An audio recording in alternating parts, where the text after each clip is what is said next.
Kenapa Indonesia ini penting kepada kita? Satu, dia jiran kita.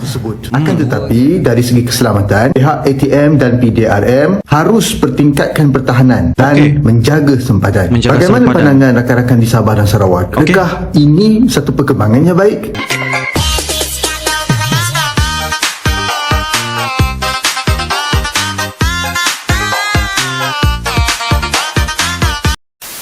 Kita telah menyaksikan semalam dan hari ini BMX Perdana Menteri Malaysia yang ke-10 Anwar Ibrahim positif dan agresif Malaysia kerana ada kepentingan Malaysia juga, terutama di Sabah dan Sarawak. Kedekatannya dan kepentingan ekonomi wilayah yang sangat bermakna. Ini mengenai tentang IKN Andai kata Malaysia. ibu negara Indonesia berpindah. Ini adalah berkaitan dengan IKN Indonesia yang berada di Kalimantan ya guys ya.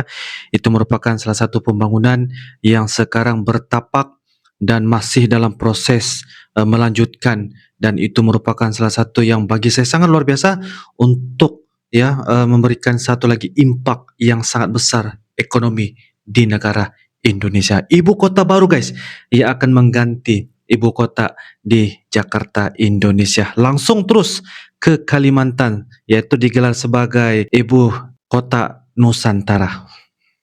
Dah ke Nusantara, maka ini adalah khabar baik kepada Sabah dan Sarawak, dan kerajaan harus memberi tumpuan lebih kepada pembangunan di sana. Pelaburan akan masuk melimpah ruah, sekaligus memberi peluang pekerjaan kepada warga kita di sana dan meningkatkan ekonomi di kedua-dua buah negeri tersebut. Akan tetapi dari segi keselamatan, pihak ATM dan PDRM harus pertingkatkan pertahanan dan menjaga sempadan. Bagaimana pandangan rakan-rakan di Sabah dan Sarawak? Adakah ini satu perkembangan yang baik?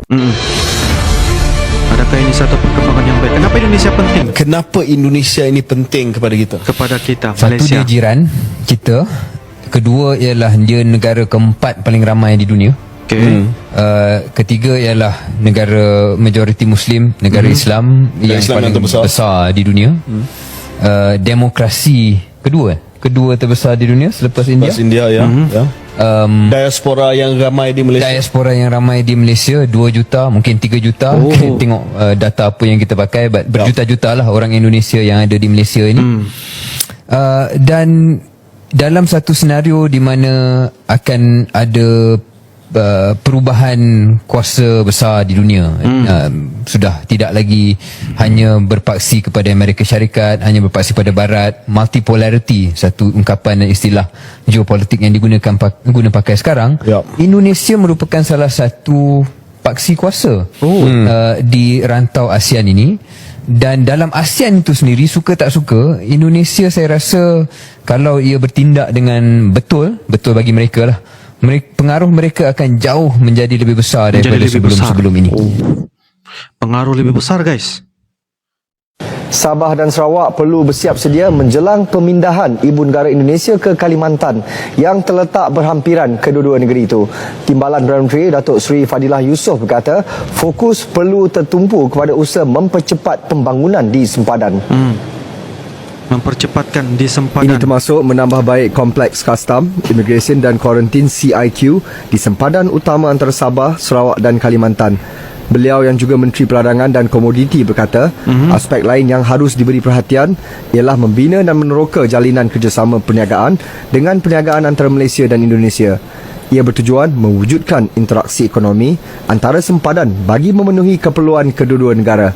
Malaysia-Indonesia mungkin boleh merancang untuk membangunkan laluan kereta api di sempadan Sarawak dan Kalimantan. Kemudahan itu dapat digunakan untuk mengangkut barangan dari Kalimantan ke Bintulu menggunakan fasiliti pelabuhan Bintulu. Pembangunan IKN Nusantara, Malaysia makin perketat perbatasan. Guys, Malaysia bakal gelontorin 1 miliar ringgit Malaysia atau 3,5 triliun rupiah buat ningkatin keamanan perbatasan di Sabah Sarawak seiring pembangunan IKN. Perdana Menteri Malaysia Anwar Ibrahim belum lama ini ngobrol sama Presiden Jokowi tentang IKN yang deket sama Sabah Sarawak. Kemenkeu Malaysia pun udah setuju buat alokasi dana. Kata Datuk Sri Anwar, Malaysia bakal bangun infrastruktur jalan yang ngehubungin Sabah Sarawak biar nggak kelihatan jomplang dari IKN loh guys.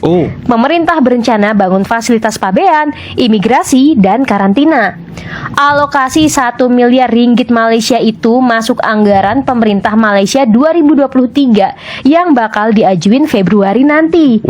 Pemerintah federal juga udah sepakat ningkatin hibah khusus dan bakal diskusi lagi.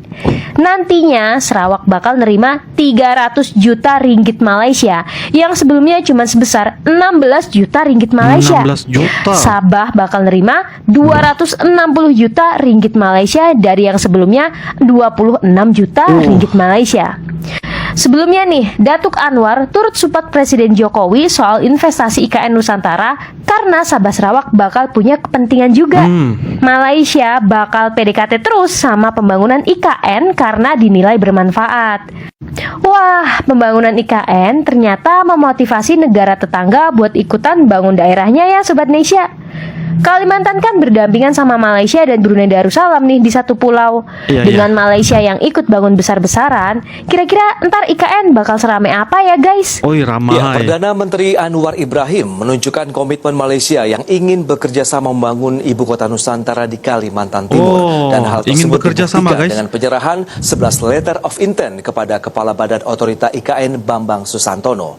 Tercatat ada 10 perusahaan Malaysia yang tertarik berinvestasi di IKN. Berinvestasi ya. Anwar Ibrahim berharap dengan kerjasama di IKN secara tidak langsung langkah ini dapat menopang ekonomi Sabah dan Sarawak, dua kota yang nantinya akan berdekatan dengan IKN. Pasalnya kedua kota tersebut dan IKN menyatu di dalam satu pulau. Menyatu di dalam satu pulau Rakan-rakan guys. saya di Sarawak dan Sabah memuji inisiatif ini. Dan saya beritahu tadi itu inisiatif besar Bapak Presiden itu mempersilahkan saya kerana dibanding dengan apa yang saya mampu lakukan untuk Sabah dan Sarawak. Jadi oleh itu kita ambil pendekatan yang positif itu mencari jalan supaya pertumbuhan ibu kota negara Nusantara itu akan juga memberi manfaat kepada wilayah yang termasuk. Mantap, Malaysia siap berinvestasi di IKN. Wah, giliran China dan Malaysia masuk ke China dan Malaysia IKN. menyatakan ketertarikannya dan berkomitmen untuk bekerja sama dalam pengembangan Ibu Kota Nusantara atau IKN. Sebelumnya, sejumlah negara sudah lebih dulu menyatakan ketertarikannya terhadap IKN, seperti Kazakhstan, Australia, Inggris, dan lainnya. Banyak ya negara Tak yang mau tanggung-tanggung, investasi. China dan Malaysia langsung masuk melalui sektor investasi swasta. Deputi Bidang Pendanaan dan Investasi IKN, Agung Wicaksono, pada Kamis 29 Februari 2024 mengungkapkan bahwa kedua negara itu akan masuk melalui konsorsium Nusantara. Agung menyebut, investor asal Cina akan membangun hunian vertikal atau apartemen beberapa tower di IKN. Investor Malaysia juga akan masuk dengan membangun properti serupa dengan sejumlah fasilitas dan infrastruktur yang akan mereka bangun sendiri. Menurut Agung, hal itu merupakan investasi asing langsung atau dengan kata lain, tidak ada campur tangan negara melalui APBN. Soal investor Cina dan Malaysia akan bermitra dengan siapa, Agung bilang, itu akan diserahkan kepada investor yang bersangkutan. Namun, Agung belum bisa memerinci berapa nilai investasi masing-masing investor asal Cina dan Malaysia itu. Agung memastikan nilai keseluruhan investasi asing yang tercatat pada tahun ini akan direalisasikan sekitar 40 triliun rupiah dari total 55 triliun rupiah. Termasuk di dalamnya adalah investasi Ciputra Group yang Agung sebut juga akan direalisasikan tahun ini. Raksasa properti nasional itu berencana mengembangkan kota mandiri beserta sejumlah fitur perumahan, komersial, lapangan golf, dan janapada. Agung bilang, proyek-proyek itu sedang dalam tahap evaluasi studi kelayakan, sehingga pada April 2024 bisa mulai melakukan tender.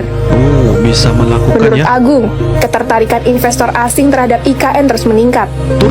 Terhitung sejak September 2023 hingga Februari 2024, investasi di IKN sudah mencapai 50 triliun rupiah.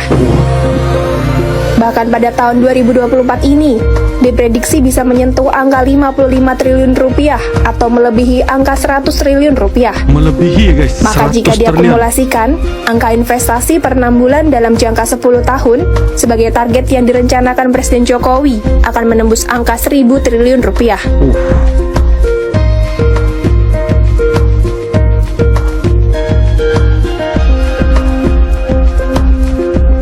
Ibu negara baru Indonesia di Kalimantan Timur akan dinamakan sebagai Nusantara. Lapor benar. agensi berita Antara, perkara itu diumumkan Menteri Perancangan Pembangunan Indonesia Suharso Moan Farfa. Menurutnya, nama itu dipilih dan disahkan oleh Presiden Joko Widodo atau Jokowi. Pilihan itu dibuat kerana Nusantara sudah diketahui sejak dari dulu lagi selain menjadi ikon antarabangsa dan menggambarkan Indonesia. Namun belum dapat dipastikan sama ada ibu negara baru itu akan dijadikan sebagai wilayah atau bandar. Pada 2019, Jokowi mengumumkan ibu negara Indonesia iaitu Jakarta akan dipindahkan ke Penajam Pasir Utara dan Kutai Kartanegara di Kalimantan Timur. Langkah itu dibuat berikutan keadaan yang semakin sesak di Jakarta selain bandaraya itu dilaporkan semakin tenggelam. Indonesia telah pindahkan ibu negara di Jakarta ke kawasan bandar yang lebih terancang. Kos pusat pentadbiran baru ini bernilai 33 bilion US$ terletak di Kepulauan Borneo dan dikenali sebagai Nusantara. Ibu negara baru yang bersaiz 2,560 km persegi akan menjadi bandar digital masa depan. Bandar digital masa depan. Hutan berbukit dan pantai bertelur. Pada 2040, populasi dijangka meningkat kepada 2 juta penduduk. Ini akan membantu mengurangkan masalah lebihan populasi di Jakarta dan Nusantara akan jadi tanda aras kepulauan Indonesia yang lebih baik. Cabaran terbesar kerajaan Indonesia adalah progres pembinaan masih lagi perlahan, masalah pelombong haram dan kekurangan pelabur. Kekurangan pelabur. Okey. Saya memohon supaya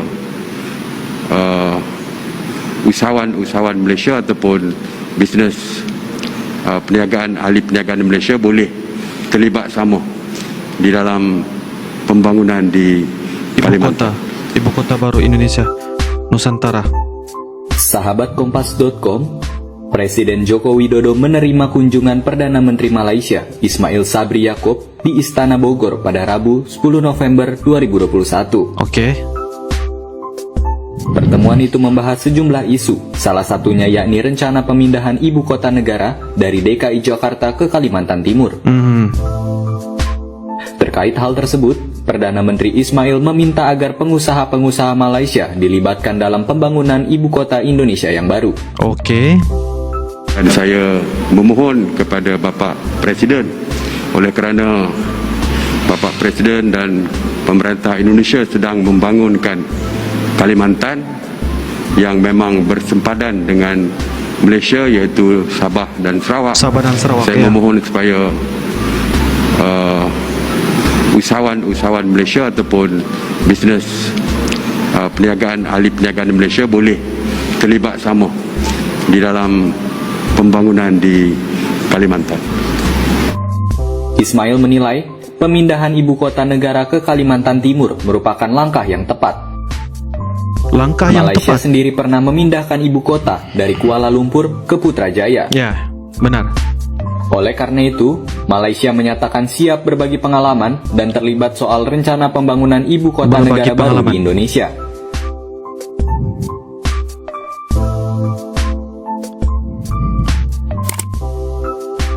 Luar biasa ya. Oke guys, demikianlah sebentar tadi apa yang kita sudah nonton dan juga reactionkan, iaitu mengenai IKN, Ibu Kota Negara Indonesia yang baru, dipanggil sebagai Nusantara ya guys ya, yang mana berada tepat yang pembangunannya telah berlangsung, tengah dibangunkan, iaitu di Kalimantan Timur guys ya. Jadi ini merupakan salah satu pembangunan bagi saya yang telah rancak berlaku buat masa sekarang ini, dan apa yang saya dapat lihat, Sabah dan Sarawak akan mendapat tempias ya dari segi pembangunan dan juga ekonomi yang berada di Kalimantan, yaitu sebagai salah satu lokasi pembangunan untuk ibu kota negara baru Indonesia, yaitu kota Nusantara. Itu yang saya nampak, dan ini yang memberikan satu hal yang sewajarnya untuk melihat ya bagaimana proses pembangunan ini mendapat perhatian oleh dari Malaysia guys ya. Apa yang kita dapat lihat, perancangan demi perancangan telah pun diperkatakan, dan Malaysia dan juga beberapa negara dari luar ya sanggup ataupun ingin mengikuti berinvestasi yang berada di Kota Baharu negara Indonesia, yaitu di Nusantara. Jadi apabila berinvestasi, ini akan merancangkan lagi dari segi sosial, pembangunan dan juga ekonomi. Ini juga guys merapatkan lagi bisa untuk mendapatkan peluang pekerjaan ya buat mereka yang bekerja ataupun yang berada di Kalimantan, ataupun khususnya yang berada di Kepulauan Borneo, karena di Kepulauan Borneo itu ada Malaysia, wilayah Sabah, wilayah Sarawak, Brunei dan juga Kalimantan. Jadi ini akan memberikan lagi impak yang sangat besar dari segi pembangunan dan juga ekonomi lah ya buat masa sekarang. Jadi ini akan hal-hal yang sangat bagi saya oke, tidak ada masalah. Kalau saya tidak ada masalah. Yang paling penting adalah kesepaduan ataupun kerjasama kolaborasi di antara Malaysia dan juga Indonesia harus dikekalkan tanpa ada beberapa hal yang boleh menjejaskan reputasi ya dari segi hubungan di antara Malaysia dan juga Indonesia. Dan bagi saya juga memperketatkan sempadan di antara Malaysia dan juga Indonesia yang berada di Kalimantan itu juga perlu diutamakan dan perlu fokus agar kedamaian dan kesejahteraan antara Malaysia dan juga Indonesia terus dikekalkan, terus difokuskan agar tidak melibatkan persengketaan ataupun hal-hal yang menjejaskan reputasi hubungan silaturahmi di antara Indonesia dan juga Malaysia. Teruskan melanjutkan pembangunan IKN di Kalimantan, dan ini akan lagi merancangkan dan akan memberikan satu apa orang kata masa depan yang bagi saya akan mencorakkan perubahan lagi buat negara Indonesia. Sebelum ini kita lihat ibu kota negara Indonesia yang berada di kota Jakarta langsung dipindahkan guys ya, dengan satu jumlah dana yang begitu sangat-sangat tinggi guys. Jadi ini adalah satu hal ataupun modal yang perlu negara Indonesia meneruskan pembangunan mereka untuk melanjutkan ibu kota negara yang baru, yaitu kota Nusantara. Oke guys, menurut kalian bagaimana? Silahkan tulis di ruangan kolom komentar ya. InsyaAllah kita akan bisa ketemu lagi di video-video akan datang. Sampai jumpa lagi. I love you Indonesia, I love you Malaysia. Assalamualaikum warahmatullahi wabarakatuh. Dadah. Channel YouTube dengan konten yang sibuk mereaksi apapun tentang Indonesia, kami dari Malaysia. Ayo like and subscribe Adi Fasa Eren Channel, Adi Fasa Eren Channel.